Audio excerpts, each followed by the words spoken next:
Facemos historia. Un percorrido sonoro a través do tempo. Un podcast para quen gostan da historia.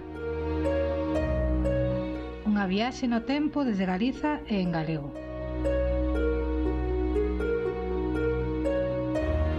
Episodio 19, 1919, o inicio do século XX. Bo día a todas e todos, venres 14 de abril, venres santo, e hoxe imos comezar dun xeito diferente co repaso das portadas da prensa diaria. Comezamos con el Correo Gallego, que titula a toda páxina "Una fecha trascendental para la historia. España se manifiesta antimonárquica", facendo un repaso dos diferentes resultados das eleccións municipais do domingo nas diferentes comarcas galegas. Pola súa banda, La Zarpa, Diario de los Agrarios Gallegos, titula tamén a toda páxina "La jornada ciudadana del domingo. Orense ha votado por la República. El gran triunfo de la democracia republicana en Galicia", destacando o gran papel, os grandes resultados dos partidos agraristas. Na portada de Progreso, Diario Independiente de Pontevedra, abre cunha crónica do seu correspondente en Nova York, onde foi unha reflexión sobre a grave situación económica que está a vivir a economía americana neste momento, e fai un comentario sobre a situación do Imperio Portugués. Temos que ir a páxinas interiores para que faga unha referencia á contenda electoral na provincia de Pontevedra. Pola súa banda, El Eco de Santiago abre coa noticia do restablecemento do xuízo por xurado, incluindo un artigo do seu correspondente en Madrid, onde fala da hora histórica pola que pasa España. El Regional, Diario de Lugo, abre cunha colaboración cultural e inclúe como noticia principal a aprobación do xurado popular. Non é ata en páxinas interiores onde fai unha reflexión sobre as eleccións municipais celebradas o domingo, incluindo unha curiosa anécdota onde un coñecido mozo chamado Alfonso, coñecido na vila de Lugo, levando unha maleta na man, pasou entre o público asitando un pano en sinal de despedida. O último dos xornais que temos é o diario vigués El Pueblo Gallego, que titula a 5 columnas "Después de la consulta al país, España se pronuncia por la República". Sentimos non contar coa portada de La Voz e de Faro de Vigo, o diario decano da prensa española. Como vedes, hai que tomar a prensa como que é un medio de comunicación que informa, mas que tamén crea opinión, polo que os historiadores, cando utilizan como fonte histórica, deben analizala críticamente. En definitiva, saúde e república para todos aqueles que estén a celebrar esta conmemoración da proclamación da Segunda República en 1931, mais hoxe non viñamos a falar deste tema.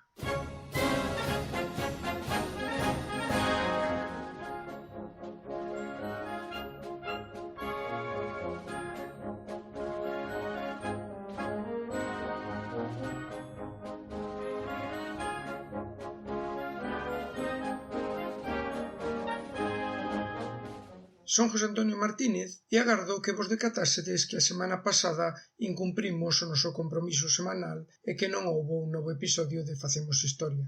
Desculpas. Nestes máis de 15 días aconteceron moitas cousas, mas gostaría de mencionar dúas ben diferentes. A primeira ten que ver co mundo dos podcasts galegos, onde celebramos o programa 200 de Decote e participamos nel para parabenizar a Ágora Reigosa, o encargado de facer posible este encontro diario co mundo da tecnoloxía, dos xogos, vídeos, aplicacións, series. Hai que agradecerlle a Ágora Reigosa a súa constancia, mas sobre todo a calidade do seu podcast, un referente dos podcasts galegos e en galego. Deixámosvos a ligazón nas notas do episodio e non o dubidedes, dadelle unha oportunidade e escoitádeo o suscribido. O martes 7 de abril produciuse un ataque químico na vila de Han Shiyun, na provincia de Idlib, situada ao norte de Siria. Fálase de 83 mortos, 25 deles cativos, a causa dos efectos do gas sarín lanzado polas tropas do presidente sirio, Bashar el-Assad. Isto foi a excusa ou como queirades chamalo, para que Donald Trump decidise a súa primeira acción militar no exterior, bombardeando obxectivos vinculados ao exército de al-Assad. Dos mortos destas accións non sabemos nada, nun conflicto que xa ten máis de 6 anos e onde a falta de información ou as informacións interesadas dominan sen evitar o sufrimento de millóns de persoas, xa en Siria, xa nos campos de refuxiados de concentración de Turquía ou fronte ás barreiras que construímos nós na Unión Europea. O gas sarín é un deses inventos que nos falan de que nada é bo ou malo en sí, senón que depende do uso que lle deamos. Desenvolvido en Alemaña no ano 1938, utilizado como insecticida, non sería até o ano seguinte cando o exército alemán o adaptou como arma química, cun dramático éxito, que pervive ata a actualidade, malia as múltiples convencións internacionais. Isto de Siria e da guerra química lévanos a 1918. Di o refrán que non hai mal que 100 anos dure, mais semella que nesta ocasión non aconteceu así.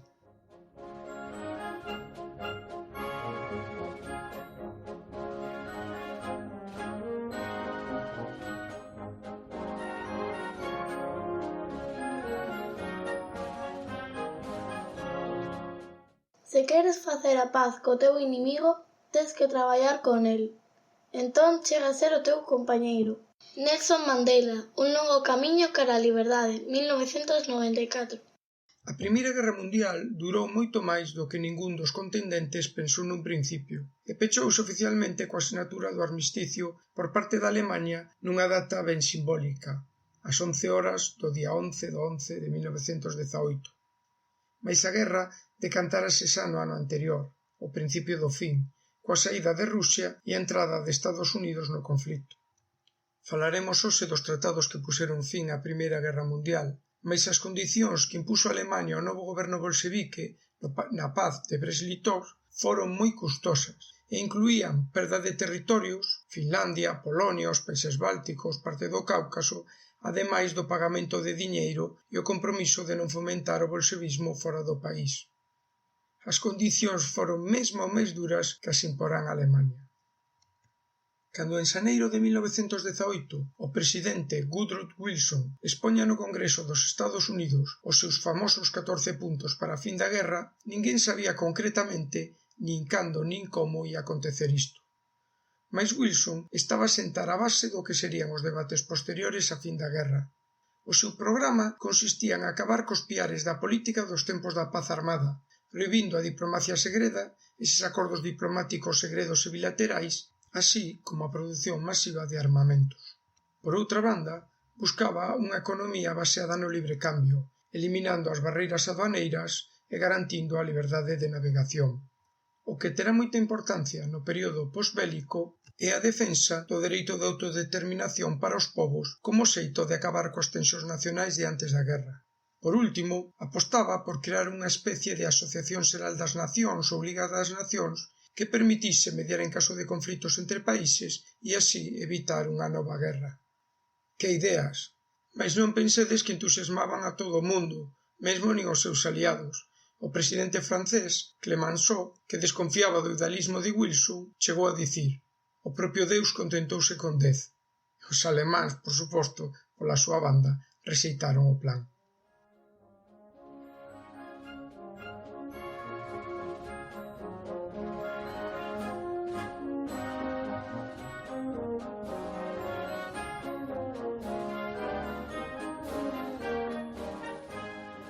Pódese falar dunha falta de previsión das potencias que ian gañar a guerra en 1918, mais quen estaba preparado para a fin da guerra? Alemaña, despois da retirada de Rusia da guerra, concentrou os seus esforzos na fronte occidental, cunha campaña que a principios da primavera dese ano levou o exército teutón a menos de 100 km de París. Quen pensaba que en menos de 8 meses ficaría derrotado? Había máis dun século que os alemáns non perdían unha guerra, e os seus dirixentes non sabían como actuar. O que tiñan claro é que querían chegar a un acordo de paz antes de sufrir unha invasión. No que respecta ao bando aliado, ficou claro que non existía un plan organizado para a paz. Antes do desplome alemán, o único que pensaban era na posibilidade de establecer un acordo, unha tregua, unha paz de compromiso. Cando o conflito se decante, faranse visibles as diverxencias dos aliados que xa existían durante a guerra. Francia preocupada polos territorios en conflito con Alemaña, Gran Bretaña que tiña o centro de interese no Imperio, Rusia que miraba máis para o Pacífico e Italia preocupada polos territorios que consideraba italianos segundo a doutrina do irredentismo. Facemos historia. Unha viaxe no tempo. Acabada a guerra, París converteuse na capital onde se decidiu como ia ser a paz.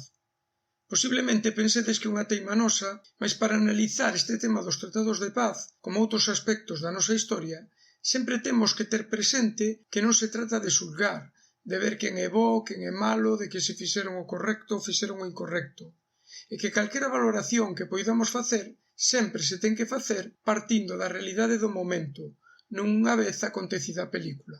Xa sabemos que pasou despois, e inevitablemente analizamos os tratados de paz de 1919 tendo en conta a existencia dunha Segunda Guerra Mundial. O que si está de acordo toda a historiografía é que Versalles e os outros tratados de paz da Primeira Guerra Mundial non provocaron irremediablemente a Segunda. Os tratados de paz non foron a causa do xurdimento de Hitler. Iso sí, Hitler vai nos utilizar como arma propagandística, e de propaganda os nazis sabían moito. En tempo de guerra, a palabra patriotismo significa supresión da verdade. Siegfried Sasson, Memorias dun oficial de infantería, 1930.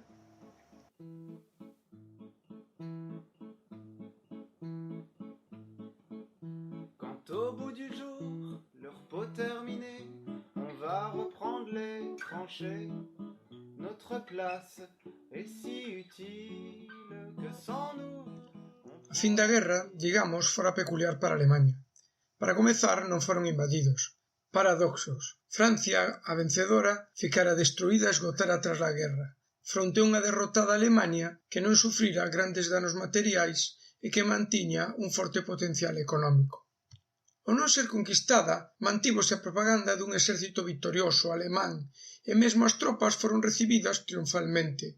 Estendeuse a idea de que lle roubaron a vitoria, que foi unha decisión política, co mito da puñada traizón que se mantivo durante toda a República de Weimar. Dende este punto de vista, sí que se pode ver a Hitler como un produto da Primeira Guerra Mundial. Alemanha tivo que pôr fin á guerra por múltiples causas. A caída en picado da moral das tropas, o esgotamento da poboación civil e dos recursos económicos, o medo existente a un levantamento a unha revolución social modelo soviético e o medo a unha posible invasión. O problema de raíz dos tratados de paz con Versalles á cabeza é como se fixeron. Foi unha paz de vencedores, excluíndose os países neutrais no conflito e as potencias derrotadas, que só foron convocadas para darlle a coñecer o resultado do alí decidido. E quen decidiu? Malia que estaban convocados a Versalles delegados de 27 países, creouse primeiro un Consello de 10 para agilizar a toma das principais decisións, que na práctica se veu reducido a un Consello dos 4, Estados Unidos, Gran Bretaña, Francia e Italia. E non é que as súas resolucións non fosen aceptadas por Alemaña, que en principio se negou a refrendar o acordado, coa opinión pública toda en contra sobre o que alí se decidiu, mais que tivo que facelo ante a ameaza dunha reanudación da guerra e dunha invasión militar. As propias potencias vencedoras, aquí está o problema, disentiron do acordado e Italia sentiuse enganada, ao non conseguir os territorios que pretendían nos Balcáns. Eran 4 que decidían e unha xa se vía excluída. Os italianos, durante todas as negociacións, só estiveran interesados naquelas cuestións que afectaban ao seu país. E os outros 3? Pois os Estados Unidos entendían que aquela victoria na Primeira Guerra Mundial era a súa, mas aquí comezan as incongruencias. Se os 14 puntos de Wilson eran a base do debate do tratado, ao final os americanos non ratificaron o tratado. Mesmo se negaron a formar parte da Sociedade de Nacións que eles mesmos propuseran. E non é que non lle deran importancia. Woodrow Wilson foi o primeiro presidente en activo que abandonou Estados Unidos, foi persoalmente a París a dirixir as negociacións tras a guerra. Mais Estados Unidos non asinou os pactos. Mirade, incluso os seus aliados da guerra non os denominaba aliados, sino que os consideraba como a socios. Aquí vese claramente o illacionismo tradicional da política americana.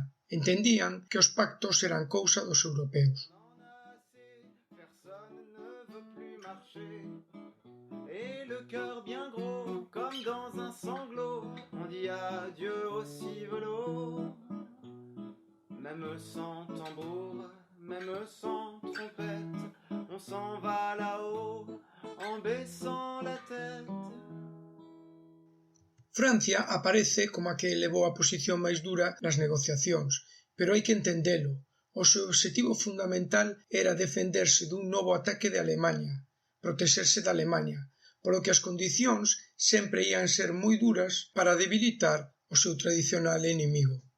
E Gran Bretaña? Pois Gran Bretaña naquelas negociacións dedicouse a mediar entre os franceses e os americanos, mais sempre co desexo de utilizar a paz para consolidar o seu imperio colonial, cousa que fixeron.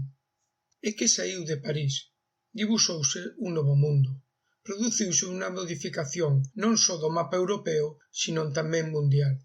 Alemaña foi a máis prexudicada. Perdeu o 13% do territorio e o 10% da poboación.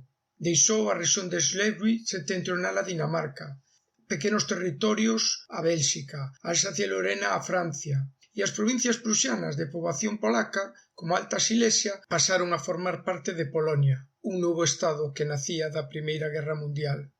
Danzig, o principal porto do Báltico e de poboación maioritariamente alemá, era considerado territorio libre, e a Prusia Oriental ficaba illada do resto da Alemania.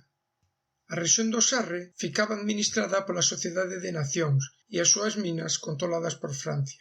Alemania viu tamén como se lle negaba a unión con Austria e a separación dos Sudetes. Isto ía contra o principio de autodeterminación defendido por Wilson e aplicado en outros territorios do Imperio Austrohúngaro. Non é de extrañar que Alemania e os alemáns considerasen que este tratado se facía sempre en contra deles. Ademais das perdas en Europa, Alemania tamén sufriu a perda do seu imperio colonial, que en teoría ia ficar controlado polas sociedades de nacións. Pero quen credes que foi o máis beneficiado? Os británicos, que pasaron a ter, baixo o seu dominio, a África Oriental alemá, agás a zona de Ruanda-Burundi que pasou a Bélxica. Gran Bretaña unía os seus territorios africanos dende o Mediterráneo exipcio ata a cidade do Cabo. Os territorios alemáns, actual Namibia, pasaron a formar parte de Gran Bretaña e as colonias occidentais se dividiron entre Gran Bretaña e Francia, ficando os seus territorios asiáticos para Australia ou para Xapón. Sabimos o que lle custou a Rusia primeiro e agora a Alemania a fin da guerra, pero o que máis sufriron foron os imperios centrais, a Austria-Hungría que desapareceu, e dividíndose o seu territorio segundo o principio de nacionalidades, de autodeterminación. En principio ficaron 3 países: Austria, un pequeno territorio onde a fala alemá era maioritaria, Hungría, que ficou moi reducida territorialmente, e Checoslovaquia, que uniu os territorios de maioría checa, eslovaca e rutena. Istria e o Tirol meridional foron cedidos a Italia, que xa sabedes que non lle abondaron. E o resto uníronse entre os estados veciños segundo a súa composición étnica. Galicia, esa rexión do leste de Europa que comparte con o noso nome, pasou a Polonia. Bucovina e Transilvania pasaron a Rumanía, que anexionou a Besarabia rusa, sendo o país que máis medrou territorialmente, mentres que Eslovenia, Croacia e Bosnia uníanse a Serbia e Montenegro, formando o que se denominou Reino dos Serbios, Croatas e Eslovenos, e que pouco despois se chamou Xugoslavia. As músicas en Facemos Historia. Para falar de música e Primeira Guerra Mundial, seguimos o blog Música de Comedia, blog de Manuel Cerdá, en concreto un post titulado Canciones de la Primera Guerra Mundial. Deixámosvos a ligazón nas notas do episodio. A música é esencial nas vidas das persoas. Manuel Cerdá fala do poder innegable da música aproveitando unhas declaracións dun militar alemán na Primeira Guerra Mundial. Coñezo moita xente, eu incluído, di Stefan Kolsch, que non sobreviviría sen a música. Eu case morro, e a música axudoume a sobrevivir. É increíblemente poderosa e debemos ter cuidado de que non sexa utilizada de mala maneira. Para sobrevivir ao horror que foi aquela Primeira Guerra Mundial, houbo infinidade de melodías, marchas e himnos que ante todo enaltecían o ánimo. Había que sobrevivir. Algunhas delas foron compostas por músicos militares. É o caso da coñecida Marcha do Coronel Bogey, famosa por ser parte da banda sonora da ponte sobre o río Kwai.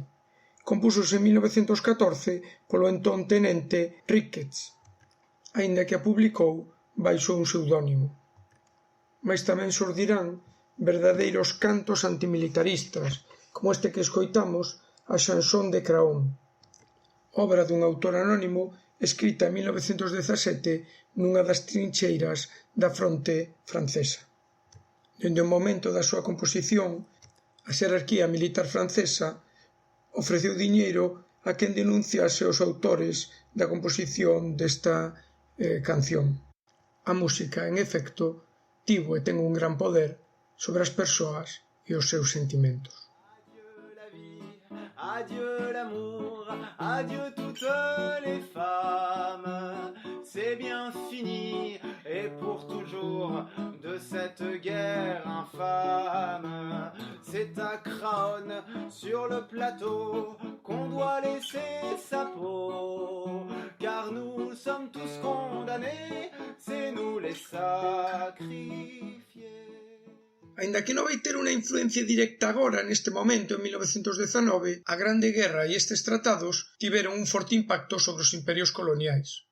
Tedes que entender que moitas tropas das colonias loitaron no continente, e, a partir destes principios de autodeterminación, xenerouse unha expectación de independencia. As ideas de Wilson chegaran ás colonias europeas. Gandhi comeza a súa acción política na India, mentres que aparecen movementos na Unión Sudafricana, nas colonias holandesas de Asia ou mesmo en China. Os tratados de paz non puxeron fin á guerra. Esa guerra, que ia ser a que pusese fin a todas as guerras, deu inicio ao século máis violento da historia. E a guerra mesma non acabou en 1918. É o caso ruso, onde se permanece na guerra civil ata o ano 1921, ou en Polonia ou en Hungría. Ademais disto, hai que ter en conta as secuelas físicas e psicolóxicas dos militares retornados. A fin da guerra tamén tivo consecuencias colaterais negativas sobre o proceso de emancipación da muller. A desmobilización dos militares levou a volta das mulleres a casa. Como indica a historiadora Françoise Thébault, a desmobilización das mulleres foi acompañada dunha crítica moi dura da muller emancipada e do feminismo. Mirade, dende os gobernos propuxéronse incentivos para a volta da muller ao ámbito doméstico. En Francia, aprobouse unha gratificación económica para aquelas mulleres que aceptasen volver ao fogar. Ou, coa política, institucionalizar a festa da Día da Nai, en 1918, ou de entregar medallas de familia numerosa, en 1920. En Alemanha, pola súa banda, aprobouse o despedimento feminino antes que o masculino. O problema das pensións económicas aos militares retornados tamén ia estar detrás de toda a problemática económica nos anos 20 en Europa. A sombra da guerra era alongada. O grito de paz será un berro no deserto, mentres que o espírito da non violencia non domine millóns de homes e mulleres. Mahatma Gandhi, 1926. O século XX comeza en 1929. Na Grande Guerra saíron as liñas mestras do mundo actual, un modelo de sociedade de masas, co consumo como eixe da economía, e coa importancia da opinión pública e dos medios de comunicación. A Primeira Guerra Mundial trouxo consigo un novo modelo de guerra, industrializada e altamente tecnificada, e onde o obxectivo da violencia xa non ia ser o exército contrario, senón a poboación civil. Que llo digan sino aos sirios na actualidade. E por que volvemos a Siria? Oriente Medio foi rediseñado a partir dos tratados da Primeira Guerra Mundial. Soaba Siria, Irak, Palestina e Israel. As decisións tomadas en París en 1919 están detrás de problemas e conflitos que aínda siguen abertos en pleno 2017. Non é tanto ver de quen é a culpa, senón analizar os procesos que están detrás dos conflitos que aínda siguen abertos na actualidade. Damasco aínda quedaba moi lonxe deste París de 1919, mais non tanto Berlín. Alemanha acatará o Tratado de Versalles, mais cun forte rexeitamento da opinión pública, que falará directamente de imposición ou tratado de vergoña. E quen se aproveitará disto? Hitler.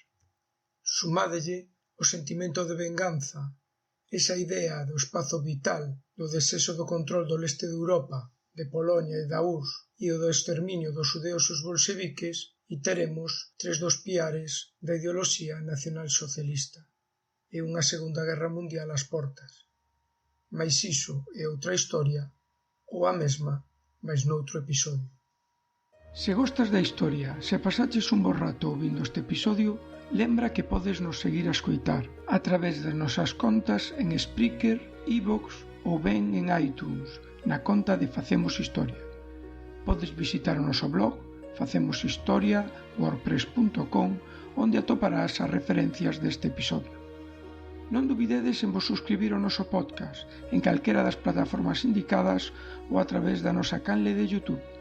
Non te perdas a nosa cita semanal e, como non, se queres contactar con nós para calquera tipo de consulta ou suxestión, podes facelo a través do noso correo electrónico facemoshistoria@gmail.com ou da nosa conta en Twitter @facemoshistoria. Agradecendo a vosa atención, despedímonos até o próximo episodio.